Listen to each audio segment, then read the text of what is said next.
Hello, my darlings, and welcome to day 23 of the 24 Days of Advent Adventure. Today I bring you Wee Robin by Joan Aiken. It was from the year 2002 when I was 26 years old and a first-time mum. My daughter is now 22 years old. And I'll just read this story to you because it's only like 4 pages long. It's so cute. This story was told to me by my Aunt Martha when she was younger. Aunt Martha used to pay regular visits to a rich friend, the Countess of Stoke, who had been a schoolfellow of hers some years before. The Countess now lived in a big old house, Tile Place, which her husband's family had owned for hundreds of years. The house had 12 bathrooms, and my aunt used to tell me, wide-eyed, and on her visits, that she always given a room with a bathroom of her own. This was a luxury and splendour for Aunt Martha, who at home was used to share a bathroom with her 5 sisters. But one year she found herself quartered in a different bedroom with a different bathroom, and her hostess said to her, "We are so sorry about this change, Martha dear, but the pipes are leaking in the room that we generally give you, so we had to make the change. But still we hope that you will be comfortable." My aunt said that she was sure she would be. The new room seemed very pleasant, and the bathroom that went with it was even bigger than the one she was accustomed to. "There is just one thing," said the Countess, "one little thing I should mention. It is best if you don't sing in the bathroom." My aunt wondered a little what could be the reason for this, but was too polite to ask. Perhaps, she thought, the partition walls were very thin, for 2 bathrooms had been portioned off long ago from one bedroom. Perhaps next door there might be quartered some other guest with highly sensitive nerves who could not abide the sound of singing. Some simple reason of that sort there must certainly be. At any rate, whatever the cause, she readily promised not to raise her voice in the bathroom. A great number of other guests were staying at Tile Place that year, for it was the Christmas season. There were young folks and older ones. There was present giving and play acting, games and dancing. A day followed happy day, and Aunt Martha seldom sought her chamber until well past midnight, when she was too tired to do anything but jump into her bed as quickly as might be. But when she did retire,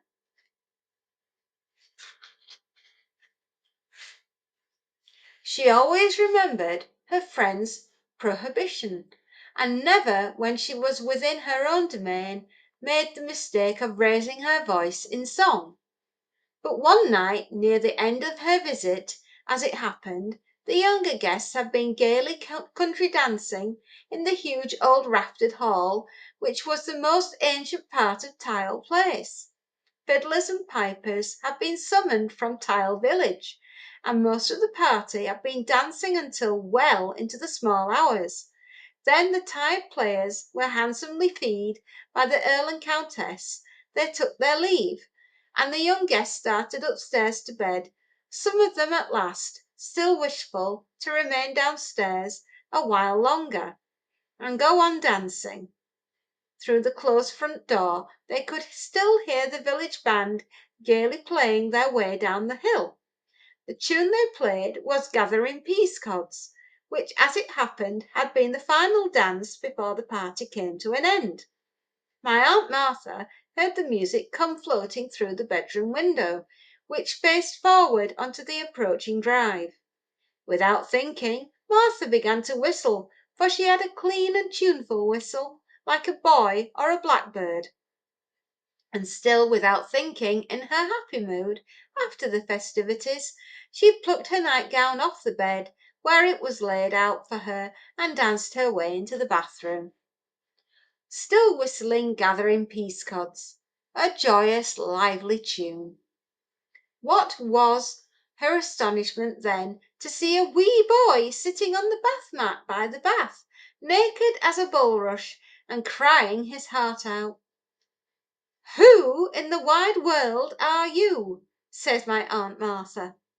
But he cries all the harder and makes no reply. Well, Aunt Martha could not bear to see him so cold and shivering, for it was bitterly cold, frosty December night, so she puts him on her own woolen bed jacket and wraps him in a quilt on her bed. "Who are you?" she says again. But all the answer he gulps out through his sobs is, "I want my mammy, I want my daddy, I want Nurse Ellen."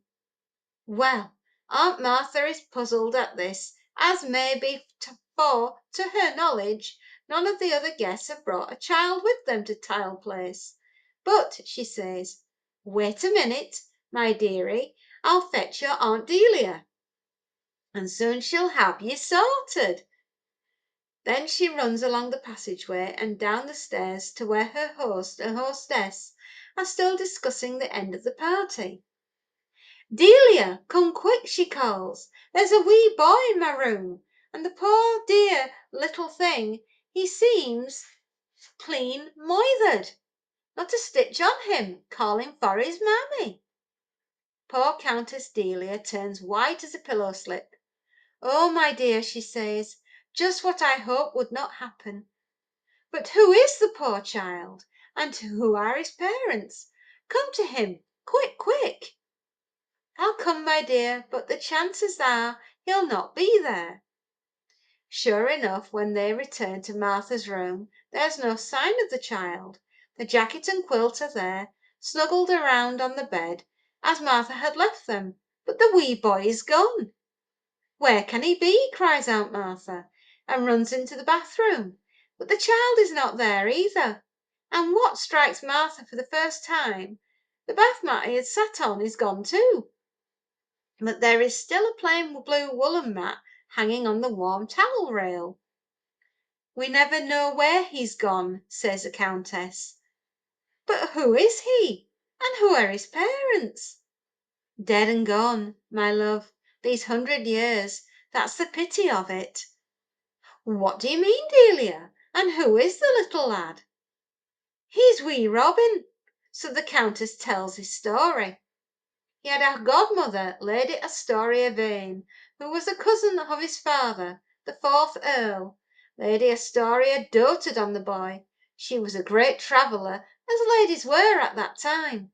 This was early in the 19th century. She went to Turkey and the Lebanon. She visited Ceylon and Kashmir and many Arab lands. And from these places she used to send back lavish presents to her godson, many of which he was too small to appreciate. The line of silver elephants on the side table in the dining room, for instance, and the stuffed camel in the conservatory. And when he was 4, she sent him a magic bath mat. A magic bath mat! Such an unsuitable gift for a 4-year-old. Of course, nobody knew that it was enchanted. They did think, however, that it was too handsome for a child. Well, you probably saw it. It was Chinese silk, wonderfully woven and embroidered. Now Aunt Martha remembered that she had been faintly surprised to notice that there were 2 bath mats, one of plain wool hanging on the warm rail, and one on which the boy sat, glossy with colour and brilliantly embroidered. The 4th Earl, Robin's father, was a very talented musician. He played many different instruments, and he composed music as well. He often used to play the tunes to the little boy, who, like his father, loved music. He was always humming and singing in his bath, in his cot, when he walked out in the park, and it is thought one of the tunes that he hummed or sang must have activated the magic mat. which they had put in the bathroom. There was a nursery maid, Ellen Rigby. She walked into the bathroom one evening ready to give wee Robin his bath. There he was, sitting on the mat, humming a tune, happy as a sandhopper, and then, the next minute, there he was not, clean vanished. They searched, of course, they called, they hunted, they checked the whole house, then the gardens, the park, and then the village. They told the police, they advertised locally and in national newspapers. None of it was any use. They never saw wee Robin again. Both parents died of grief. They had no other children, so the fourth Earl's cousin inherited the house and the land and the title. But why has he come back now? And why didn't he stay? Hearing a tune sometimes fetches him back from wherever he has gone. No very happy place, it seems. He always seems very forlorn and bewildered. Have you seen him, Delia? Once, and Charles has seen him once. Poor little creature, I do wonder where he comes from, and where he goes back to. Perhaps it is a different place every time. He is still hunting for his parents and for Nurse Ellen. There is a belief among the local people that, if you see him 3 times, he will stay with you, but no one has ever seen him 3 times. Secretly Aunt Martha had resolved to try and see wee Robin again. His sadness, his loneliness, his strange plight had touched her deeply. The Countess offered to change her bedroom for that last 3 days of her visit, but she said no to that, and every time she went into the bathroom she sang or whistled, gathering peascods. Once she had a fleeting glimpse of wee Robin, skinny and forlorn, sitting on the mat. "Oh, won't you come with me?" pleads my Aunt Martha. "I'd look after you, I'd love you, I'd teach you and care for you, and make a home for you." But all he whimpers out is, "I want my mammy, I want my daddy, I want Nurse Ellen." Gone all of them long into the past, and before Aunt Martha could touch or soothe or persuade him, he was gone again, back perhaps to where he had come from, or to some other desolate corner of time and space. My Aunt Martha never married, never had a child